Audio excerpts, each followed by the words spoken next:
के अपने भाइयों और मतदाता मालिकों से ये अपील करना चाहेंगे कि आप लोग किसी भी भ्रामक खबर में नहीं पड़ेंगे कि खवासपुर के लोग इधर हैं उधर हैं। खवासपुर की जनता बड़हरा की बेटा और स्कूल के बस्ता पे वोट देने जा रही है। खवासपुर की जनता खास करके मेरे समाज का इसलिए बाइफरकेट करना पड़ रहा है कि कुछ लोग भ्रम फैला रहे हैं कि ये नहीं है वो नहीं है। ऐसा नहीं है, लोगों में उत्साह है और इस बार खवासपुर और ही नहीं बल्कि पूरे बड़हरा के लोग, मेरे समाज के लोग, सब लोग उत्साह में हैं और स्कूल के बस्ता पे सब लोग वोट देने जा रहे हैं। तो इसलिए भी है चूँकि कल हम खवासपुर से आने के बाद रात हो गया था, 12-1 बज गया, तो हम आप सबसे मिल नहीं पाए। तो ये सब बात है। दूसरा, हमारी बड़ी बहन छात्र नेत्री और बीपीएससी प्रोटेस्ट की लीडर और इनके अनुयायी में, दीदी के नेतृत्व में बिहार पुलिस का जो निर्णय हुआ बहुत ही मैंने खुशनुमा रहा। बहुत सारे नौजवानों को रोजगार मिला, बिहार में सिपाही की नौकरी मिली। तो हम सब, हमारी बहन पहले से भी हम लोग परिचित हैं, भाई बहन का पवित्र रिश्ता है। दीदी हमारी हमको राखी भी बांधती हैं। तो जिस तरीके से भाजपा के लोग डर करके दीदी के नॉमिनेशन को कैंसिल कराए, हम उसका घोर निंदा करते हैं। और दीदी ने अपने भाई पे अटूट प्रेम दिखाया है, हम लोग के साथ हैं और प्रशांत जी के विचार के साथ है। चूँकि बीपीएससी प्रोटेस्ट में हमारे नेता प्रशांत किशोर जी डटे रहे, तो इसलिए हमारी दीदी भी प्रशांत जी से प्रभावित होकर के, चूँकि प्रशांत जी से जुड़ी भी हैं, तो हम लोग के साथ है। किसी कारणवश नॉमिनेशन की थी, लेकिन अब हम लोग के साथ दीदी हैं। पर सौरभ जी, प्रशांत किशोर कल कब आ रहे हैं, कितनी टाइमिंग है? कल सुबह के 8 बजे प्रशांत किशोर जी का आगमन है और हम समझते हैं कि 1 से 2 घंटा लगभग हम लोग का आरा पहुंचने में उनको लगेगा। तो 8 से 10 का कार्यक्रम है, धीरे धीरे ऐसे ही बढ़ते जाएंगे हमारे नेता बक्सर की ओर। आपने खवासपुर की बात कही, आपका गढ़ है, घर है वहाँ, लेकिन वो सबसे ज़्यादा पहले आरजेडी का गढ़ है, उसमें वोट लेना कितनी कठिनाई है? इसलिए पहले देखिए, किसी का गढ़ होता नहीं है। हमारे नेता भी बोलते हैं, हम भी उस पर विश्वास करते हैं। कोई किसी का गढ़ नहीं होता है। पहले तो 2 ही दल था, एक एनडीए और एक इंडिया। तो कोई एनडीए को वोट करता था, कोई इंडिया को करता था, तो उसमें कोई किसी का गढ़ नहीं है। हाँ, अब जन स्वराज एक पार्टी जो आई है, अब आपको दिखेगा कि जन स्वराज का भी गढ़ है। अब आप चुनाव के बाद देखेंगे कि कौन सा जन स्वराज का गढ़ है। तो खवासपुर के लोग पूरे उत्साहित हैं। खवासपुर में पहली बार सिंबल पे किसी बेटा को टिकट मिला है। आप कल्पना करिए क्यों नहीं देगा वोट। इसलिए सब लोग उत्साहित हैं और सब लोग हमको वोट देने जा रहे हैं स्कूल के बस्ता। खुशबू जी, जन स्वराज में दामन थामनी है क्या? पार्टी में सदस्य बन गए? तो बात दीदी से पूछिए। दीदी पहले से ही प्रशांत किशोर जी के साथ थी। प्रशांत किशोर जी पहले से ही दीदी के साथ थे।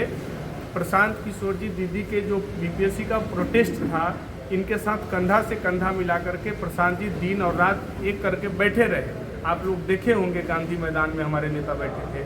तो पहले से ही रिश्ता है और दीदी का उससे पहले से ही मेरा भाई बहन का पवित्र रिश्ता है। तो दोनों रिश्ता एक अटूट हो गया और दीदी हमारे लिए दिन रात काम कर रही हैं, आप भरपूर मदद कर रही हैं और आगे भी करेंगी। और दीदी हमारी हमेशा बड़ी बहन की तरह रहेंगी। ये बात भी बता रहे हैं कि मेरे जीवन में हमारे भाई बहन में सब हमसे छोटा है। तो आज हमारी एक बड़ी बहन आ गई है कि डांटेगी कि तुम इधर उधर गलती कर रहे हो, तो एक बड़ी बहन भी आ गई। तो इससे भी हम बहुत खुश हैं।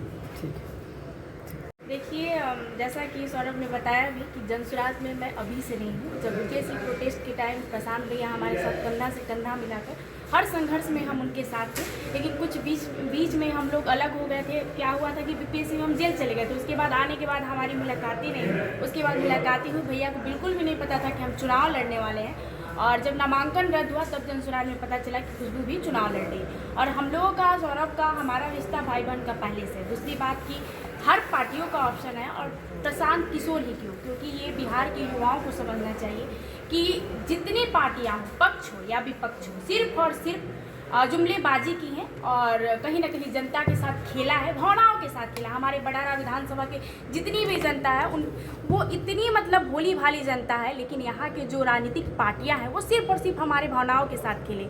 यहाँ राजनीति में आप बता दीजिए कि बड़ारा विधानसभा से कितने युवा लोगों को मतलब टिकट मिला है, एक सौरभ जनसुराज ही क्यों दिया। तो इसलिए लोगों को समझना चाहिए कि अगर आपके बच्चे की शिक्षा के बारे में बातें हो रही है तो सिर्फ और सिर्फ जनसुराज ही कर रही है। पलायन रोकने की बातें आते हैं मोदी योगी जी यूपी से और पलायन पर बातें करते हैं। क्या यहाँ के परिदृश्य को वो जानते हैं, यहाँ की परिस्थिति को वो जानते हैं? पहले आप यूपी देखिए, उसके बाद आप बिहार को देखिएगा। तो बाहरी नेताओं को बुलाकर हमारे यहाँ आलोचना करवाया जाता है, जबकि पलायन है। अगर पलायन नहीं होता तो हम क्यों ही डोमिसाइल नीति पर प्रोटेस्ट करते। अभी टीआरई 4 में हम लोगों ने डोमिसाइल नीति पर प्रोटेस्ट कराकर सिर्फ और सिर्फ टीआरई 4 में हम लोगों ने डोमिसाइल लागू करवाया, वो भी लड़के और लड़कियों को। अभी हर वैकेंसी में डोमिसाइल की मामला है, क्यों हम डोमिसाइल पर आंदोलन कर रहे हैं? अगर पलायन नहीं है तो क्यों 12,000 ट्रेनों को आवारा किया गया था, जो कि सिर्फ और सिर्फ जुमलेबाजी भी थी, छठ पूजा में दिया भी नहीं गया। किस हालत में बच्चे मतलब जो भी हमारे भैया है, चाचा है, लोग किस हालत में मतलब यातायात देखे हैं। तो ये सर खुशबू जी, जनसुराज के प्रशांत किशोर पर भी आरोप लगे थे कि 22 लाख 20 लाख रुपया लेकर टिकट दे रहे हैं। यही के कार्यकर्ता एक साथ कम दर्जनों कार्यकर्ता ने पद छोड़कर, बहुत सारे लोग होते हैं जो पार्टियों के रेस, हम भी हैं, पार्टी की रेस में आते हैं कि हमें टिकट चाहिए, हमें टिकट चाहिए, हमें टिकट चाहिए। नहीं मिलता है तो कुछ भी आरोप प्रतिरोप लगा देना। इस पर हम बिल्कुल खंडन करते हैं कि प्रशांत किशोर भैया एक भी रुपया नहीं ले सकते, जहाँ तक कि वो देखते हैं कि अगर ये जेन्युइन है और रियल में समाज सेवा कर रहा है, लोगों के हित में सोच रहा है, तो वो अपने तरीके से काम करवाते हैं और सपोर्ट करते हैं। अपने प्रत्याशी के तौर में बड़ारा में प्रचार करने भी नहीं है प्रशांत किशोर, बिल्कुल आ रहे हैं, बिल्कुल आ रहे हैं, वो टच कर रहे हैं ना, वो टच कर रहे हैं बड़ारा। क्योंकि देखिए 243 सीटों पर जनसुराज चुनाव लड़ रही, उनके पास इतना कम समय है, उनको एक ही हमारा शीर्ष नेतृत्व सिर्फ और सिर्फ प्रशांत भैया, और उनको हर तरीके से देखना, उसी कारण वो अपना चुनाव नहीं लड़े। आप लोग समझिए, सवाल पूछने से पहले उनकी परिस्थितियों को समझिए कि वो किस हालत में है कि 243 सीटों पर अकेले वो इस इंसान को कवर करना है। तो भैया आ रहे हैं और कहे हम लोग जैसे मतलब युवा है, पढ़े लिखे लोग युवा हैं, सौरभ भी पढ़ा लिखा इंसान है, और इन लोगों को नेतृत्व मिला, इससे बड़ी बात क्या हो सकती है? आप लोग हर पार्टियों के मुकाबले जनसुराज को देखिए कि क्या है उनका काम है और क्या ही लोगों को लोग मतलब किस आधार पर लोगों को मतलब जनता के बीच में छोड़ा जा रहा है। खुशबू जी, आप युवा छात्र नेता है, लोगों के बीच और बच्चों के बीच मिलने गई है बड़ारा विधानसभा में, लोगों से बात की है, क्या समस्या सामने आई? सबसे पहले तो ये जनसुराज ही क्यों चुनने को लोग कर रही हैं? जनसुराज चुनने के लिए इसलिए कह रहे हैं कि हमारे क्षेत्र में पहले नंबर तो कॉलेज नहीं, अगर कॉलेज होता है तो जो लड़कियां आरा जाती हैं पढ़ने के लिए, घर वाले कंजर्वेटिव माइंड के बहुत सारे ऐसे घर वाले होते हैं जो कंजर्वेटिव माइंड के होते हैं, लड़कियों को दूर पढ़ने नहीं जाने देते। अगर बड़ारा में कॉलेज होगा तो लड़कियां आगे भी एजुकेशन लेंगी, तो कहीं ना कहीं शिक्षा के क्षेत्र में ये हुआ। हॉस्पिटल देखा जाता है तो हॉस्पिटल छोटी छोटी सरकार की तरफ से खुली हुई है, लेकिन उसमें ना ही कोई डॉक्टर बैठता है, ना ही कोई नर्स बैठता है। सड़कों का वही हाल है। अभी हम धर्मपुरा गांव में गए हुए थे, वहाँ की ऐसी व्यवस्था कि मैं बता नहीं सकती हूँ कि 2 से 3 दिन बारिश हुआ था, उसमें इतने पानी लगे हुए और कहीं भी मतलब सड़कें नहीं है, और नाली का जो व्यवस्था होता है वो तो हड़प्पा काल में भी नाली की व्यवस्थाएँ अच्छी थी, जो कि अब वर्तमान समय में नहीं है। खुशबू पाठक आवाज बनेंगी यहाँ के छात्रों के? सबके, अरे अब पहली बार नहीं है भाई, ये मैंने तो पहली बार आई है बड़ारा में पहले, लेकिन बड़ारा के युवा हमें जानते हैं, बड़ारा के युवा के लिए मैंने लड़ लिया है, अभी भी लड़ रहे हैं। EW एसेंशियल का प्रोटेस्ट में 21,000 लोगों का मैंने बिहार पुलिस में जॉब करवाया है, तो वो सिर्फ और सिर्फ पटना ही के थे कि पूरे बिहार के लोग बिहार पुलिस में गए हुए। दरोगा का भी वैकेंसी आया, उसमें क्या सिर्फ और सिर्फ पटना के स्टूडेंट है कि पूरे बिहार के स्टूडेंट लोग दरोगा का वैकेंसी देख रहे हैं। PPSC प्रोटेस्ट में सिर्फ हम ही नहीं न थे, सब लोग था, जबकि जेल भी गए। तो हम सबके लिए मुद्दा रखते हैं और सबकी बातें करते हैं। बड़ारा तो मेरा अपना ही है, अब तो मेरे मतलब खून में ही बसा हुआ है, तो बात ही अलग है। ठीक है।